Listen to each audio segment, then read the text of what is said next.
Kapin sa 3,000 ka mga driver sa PUJ o Tricycle, mihunong una sa ilang pagpamasahero. Aron mutambong sa Drivers Academy Training sa Land Transportation Franchising and Regulatory Board kun LTFRB 7.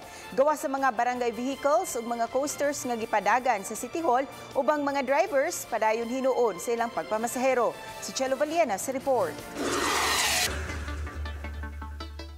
Gatusan nga mga tricycle o mga PUJ nagparking gawa sa Hoops Dome. Ang ilang mga driver mitambong sa Drivers Academy Training nga gimando sa Land Transportation Franchising and Regulatory Board. Gipasabot ni Director Eduardo Mentealto Jr. sa LTFRB 7.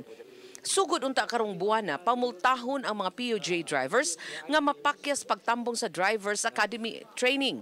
Matod sa direktor nga sa 32,000 ka mga PUJ drivers sa riyon, 43% lang kanila ang nakatambong sa training. Malipayon siya tungod kay kini ang labing daghang mga driver nga mitambong sa training nga mikapin sa 3,000. Naglaraw si Monte Alto nga sa Mayo pamultahon na gyud ang mga drivers nga mapakyas pagtambong sa academy training.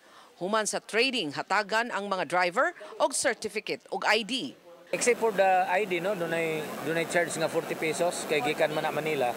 Then dunay security pictures ana dili na pwede makopya-kopya.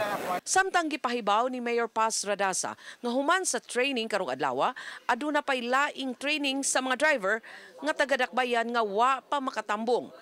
Giabaga karon sa dakbayan ang gastuhan sa pagpahigayon sa training sa mga drivers. Part and parcel man yun ni sa requirement og magpa-renew og mo drive sila balik sa ilang mga driver's license. Part man yun nga seminar. So ato na lang gihatag sa ilaha og libre. Gipahibaw usab sa mayor nga mipakatap og mga barangay vehicles aron kasakyan sa mga pasahero. Sa terminal sa Tamia, normal ra ang dagan sa mga sakyanan. Apan mabantayan ang paghuwat og tricycle sa mga pasahero. Samtang sa terminal usab sa Paho, normal ra ang bulog sa mga sakyanan ug sa mga PUJ.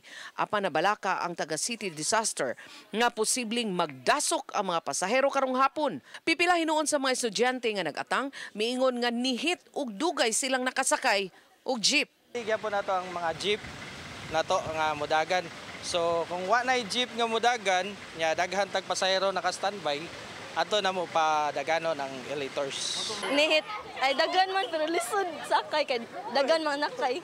Uban ni Renante Quiñones, Chelo Valiena, Balitang Bisdak.